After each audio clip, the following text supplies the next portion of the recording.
welcome to Book Circle. I'm Earl Wajenberg. This time we are going to continue our reading of The Man Who Was Thursday by G.K. Chesterton. Our hero, Mr. Gabriel Syme, has just agreed to not reveal the secret of his opponent, Mr. Gregory, who turns out to be an anarchist. Chapter 2. The Secret of Gabriel Syme.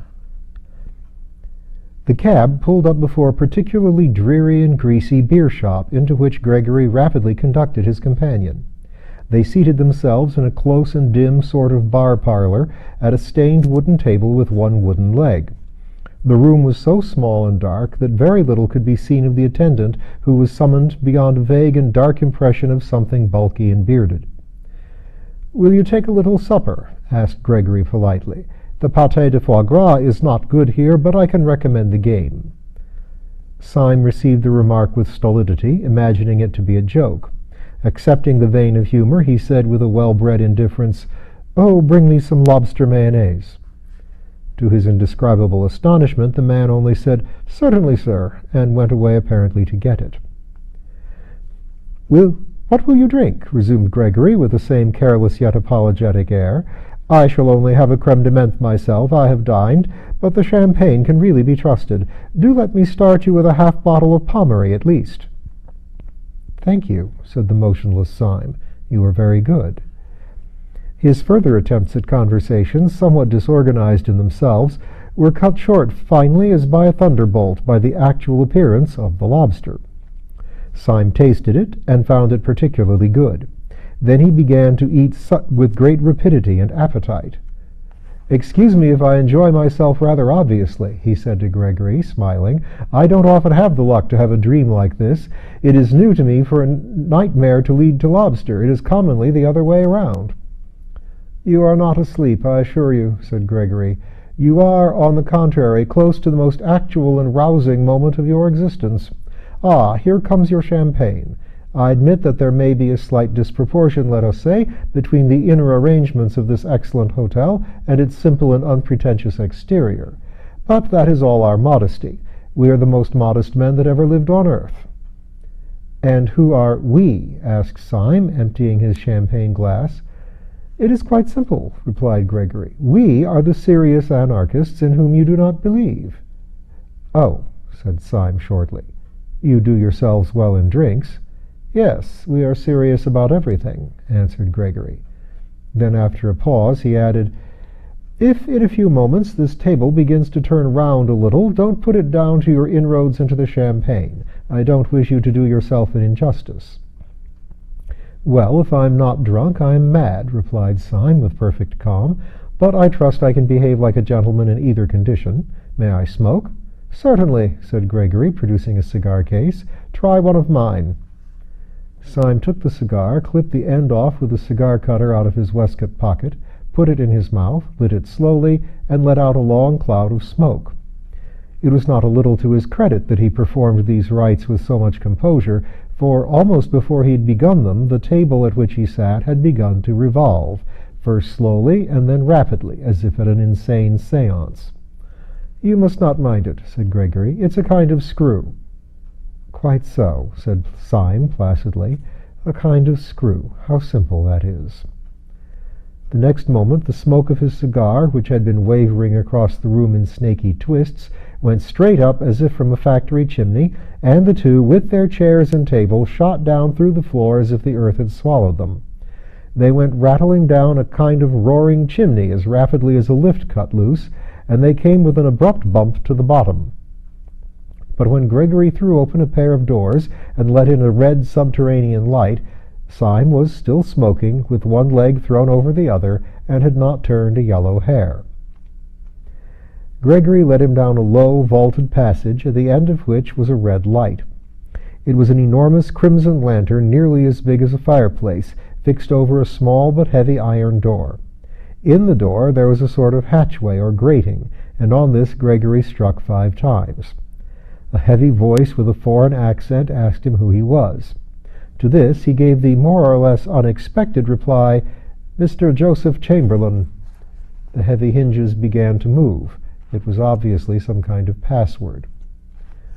Inside the doorway, the passage gleamed as if it were lined with a network of steel.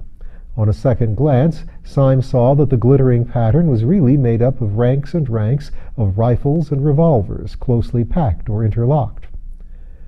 "I must ask you to forgive me all these formalities," said Gregory. "We have to be very strict here." "Oh, don't apologize," said Syme. "I know your passion for law and order." And he stepped into the passage lined with the steel weapons.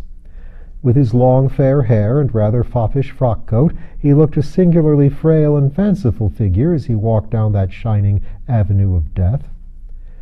They passed through several such passages and came out at last into a queer steel chamber with curved walls, almost spherical in shape, but presenting, with its tiers of benches, something of the appearance of a scientific lecture theatre. There were no rifles or pistols in this apartment, but round the walls of it were hung more dubious and dreadful shapes, things that looked like the bulbs of iron plants or the eggs of iron birds. They were bombs, and the very room itself seemed like the inside of a bomb. Syme knocked his cigar ash off against the wall and went in. "And now, my dear Mr. Syme," said Gregory, throwing himself in an expansive manner on the bench under the largest bomb, "now we are quite cozy, so let us talk properly. Now, no human words can give you any notion of why I brought you here. It was one of those things quite arbitrary, like jumping off a cliff or falling in love. Suffice it to say that you are an inexpressibly irritating fellow, and to do you justice, you are still. I would break 20 oaths of secrecy for the pleasure of taking you down a peg. That way you have of lighting a cigar would make a priest break the seal of confession. Well, you said you were quite certain I was not a serious anarchist. Does this place strike you as being serious?" "It does seem to have a moral under all its gaiety," assented Syme. "But may I ask you 2 questions? You need not fear to give me information, because, as you remember, you very wisely extorted from me a promise not to tell the police. A promise I shall certainly keep. So it is in mere curiosity that I make my inquiries. First of all, what is it really all about? To what do you object? You want to abolish government?" "To abolish God," said Gregory, opening his eyes as a fanatic. "We do not only want to upset a few despotisms and police regulations. That sort of anarchism does exist, but it is a mere branch of the nonconformists. We dig deeper and we blow you higher. We wish to deny all those arbitrary distinctions of vice and virtue, honor and treachery, upon which mere rebels base themselves. The silly sentimentalists of the French Revolution talked about the rights of man. We hate rights as we hate wrongs. We have abolished right and wrong." "And right and left," said Syme with a simple eagerness. "I hope you will abolish them too. They are much more troublesome to me." "You spoke of a second question," snapped Gregory. "With pleasure," resumed Syme. "In all your present acts and surroundings there is a scientific attempt at secrecy. I have an aunt who lived over a shop, but this is the first time I have found people living for preference under a public house. You have a heavy iron door. You cannot pass it without submitting to the humiliation of calling yourself Mr. Chamberlain. You surround yourself with steel instruments which make the place, if I may say so, more impressive than homelike. May I ask why, after all this trouble to barricade yourselves in the bowels of the earth, you then parade your whole secret by talking about anarchism to every silly woman in Saffron Park?" Gregory smiled. "The answer is simple," he said. "I told you I was a serious anarchist, and you did not believe me, nor do they believe me. Unless I took them into this infernal room, they would never believe me." Syme smoked thoughtfully and looked at him with interest. Gregory went on. "The history of the thing might amuse you. When first I became one of the new anarchists, I tried all kinds of respectable disguises. I dressed up as a bishop. I read up all about bishops in our anarchist pamphlets, in Superstition the Vampire and Priests of Prey. I certainly understood from them that bishops are strange and terrible old men keeping a cruel secret from mankind. I was misinformed. When, on my first appearing in episcopal gaiters in a drawing-room, I cried out in a voice of thunder, 'Down, down, presumptuous human reason!' they found out in some way that I was not a bishop at all.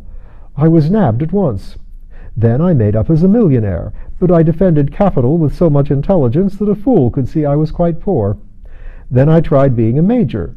Now, I am a humanitarian myself, but I have, I hope, enough intellectual breadth to understand the position of those who, like Nietzsche, admire violence, the proud, mad war of nature and all that, you know. I threw myself into the Major. I drew my sword and waved it constantly. I called out blood distractedly, like a man calling for wine. I often said, let the weak perish, it is the law. Well, well, it seems majors don't do this. I was nabbed again. At last I went in despair to the president of the Central Anarchist Council, who is the greatest man in Europe. What is his name? Asked Syme. You would not know it, answered Gregory. That is his greatness. Caesar and Napoleon put all their genius into being heard of, and they were heard of. He puts all his genius into not being heard of, and he is not heard of. But you cannot be for 5 minutes in the room with him without feeling that Caesar and Napoleon would have been children in his hands. He was silent and even pale for a moment. Then he resumed, But whenever he gives advice, it is always something as startling as an epigram, yet as practical as the Bank of England. I said to him, what disguise will hide me from the world? What can I find more respectable than bishops and majors? He looked at me with his large but indecipherable face. You want a safe disguise, do you? You want a dress which will guarantee you harmless, a dress in which no one would ever look for a bomb? I nodded. He suddenly lifted his lion's voice. Why then dress up as an anarchist, you fool, he roared so that the room shook. No one will ever expect you to do anything dangerous then. And he turned his broad back on me without another word. I took his advice and have never regretted it. I preached blood and murder to those women day and night, and by God they would let me wheel their perambulators. Syme sat watching him with some respect in his large blue eyes. You took me in, he said. It is really a smart dodge. Then after a pause he added, What do you call this tremendous president of yours? We generally call him Sunday, replied Gregory with simplicity. You see, there are 7 members of the Central Anarchist Council, and they are named after the days of the week. He is called Sunday, by some of his admirers Bloody Sunday. It is curious you should mention the matter, because the very night you have dropped in, if I may so express it, is the night on which our London branch, which assembles in this room, has to elect its own deputy to fill a vacancy in the council. The gentleman who has for some time past played with propriety and general applause the difficult part of Thursday has died quite suddenly. Consequently, we have called a meeting this very evening to elect his successor. He got to his feet and strolled across the room with a sort of smiling embarrassment. I feel somehow as if you were my mother, Syme, he continued casually. I feel that I can confide anything to you, as you have promised to tell nobody. In fact, I will confide to you something that I would not say in so many words to the anarchists who will be coming to the room in about 10 minutes. We shall, of course, go through a form of election, but I don't mind telling you that it is practically certain what the result will be. He looked down for a moment modestly. It is almost a settled thing that I am to be Thursday. My dear fellow, said Syme heartily, I congratulate you. A great career. Gregory smiled in deprecation and walked across the room, talking rapidly. As a matter of fact, everything is ready for me on this table, he said, and the ceremony will probably be the shortest possible. Syme also strolled across to the table and found lying across it a walking stick, which turned out on examination to be a sword stick, a large Colt revolver, a sandwich case, and a formidable flask of brandy. Over the chair beside the table was thrown a heavy-looking cape or cloak. I have only to get the form of election finished, continued Gregory with animation. Then I snatch up this cloak and stick, stuff these other things into my pocket, step out the door in this cavern, which opens on the river, where there is a steam tug already waiting for me, and then, oh, the wild joy of being Thursday! And he clasped his hands. Syme, who had sat down once more with his usual insolent languor, got to his feet with an unusual air of hesitation. Why is it, he asked vaguely, that I think you are quite a decent fellow? Why do I positively like you, Gregory? He paused a moment and then added with a sort of fresh curiosity, Is it because you are such an ass? There was a thoughtful silence, and then he cried out, Well, damn it all, this is the funniest situation I have ever been in my life, and I'm going to act accordingly. Gregory, I gave you a promise before I came into this place. That promise I would keep under red-hot pincers.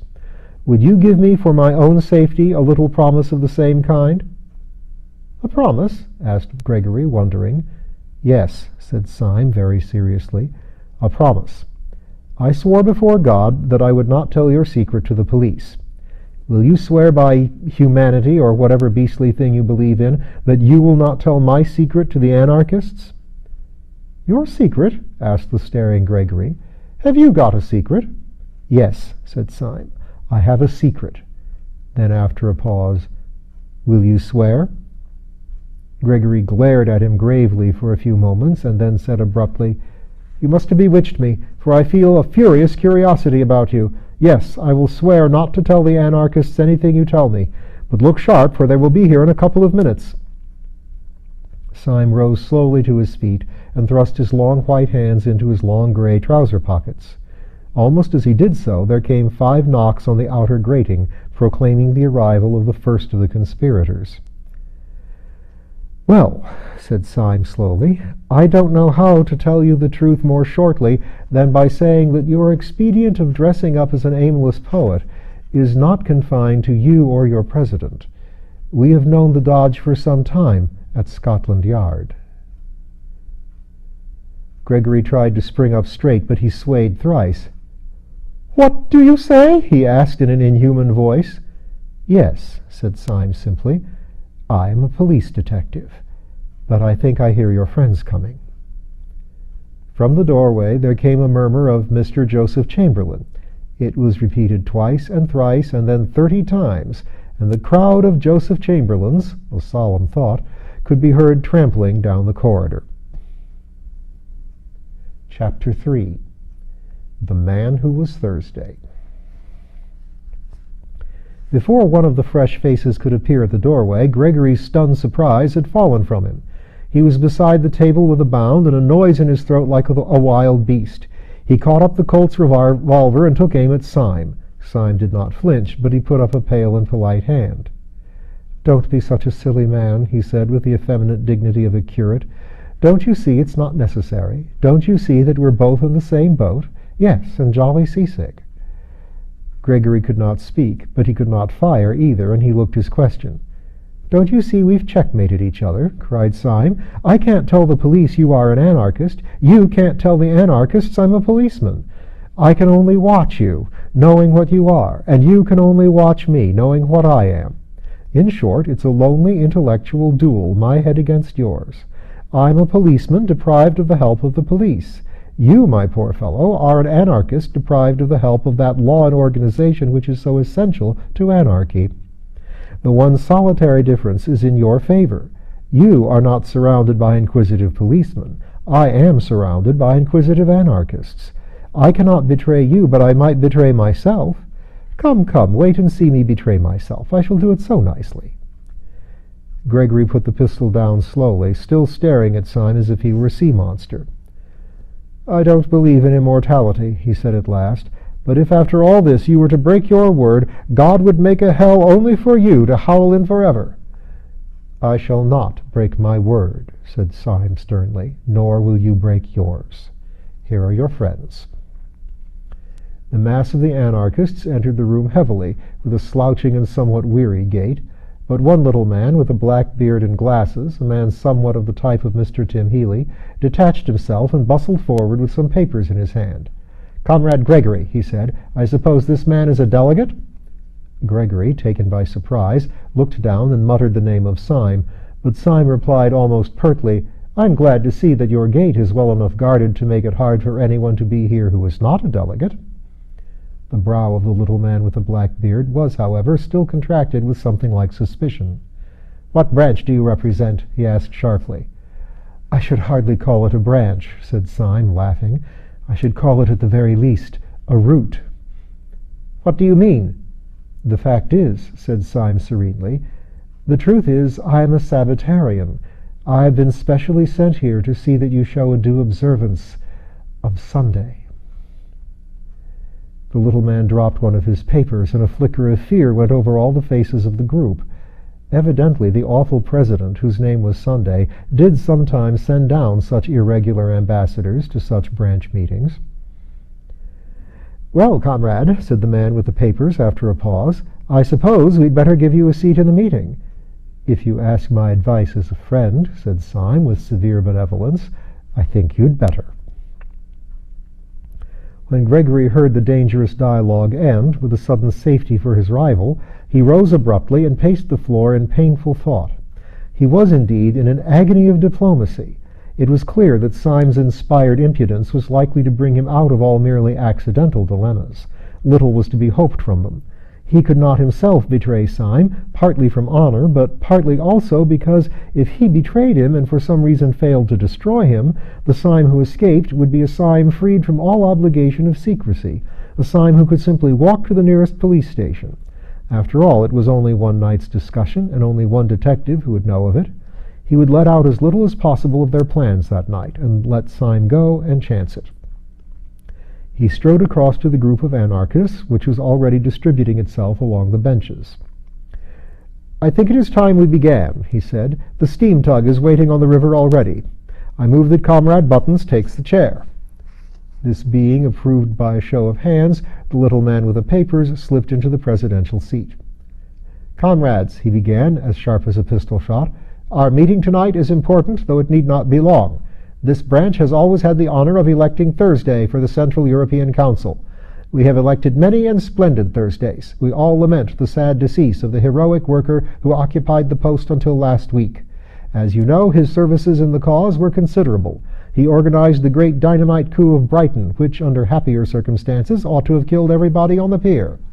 As you know, his death was as self-denying as his life, for he died through his faith in a hygienic mixture of chalk and water as a substitute for milk, which beverage he regarded as barbaric, as involving cruelty to the cow. Cruelty, or anything approaching to cruelty, revolted him always. But it is not to acclaim his virtues that we are met, but for a harder task. It is difficult properly to praise his qualities, but it is more difficult to replace them. Upon you, comrades, it devolves this evening to choose out of the company present the man who shall be Thursday. If any comrade suggests a name, I will put it to the vote. If no comrade suggests a name, I can only tell myself that the dear dynamiter who is gone from us has carried into the unknowable abysses the last secret of his virtue and his innocence." There was a stir of almost inaudible applause, such as is sometimes heard in church.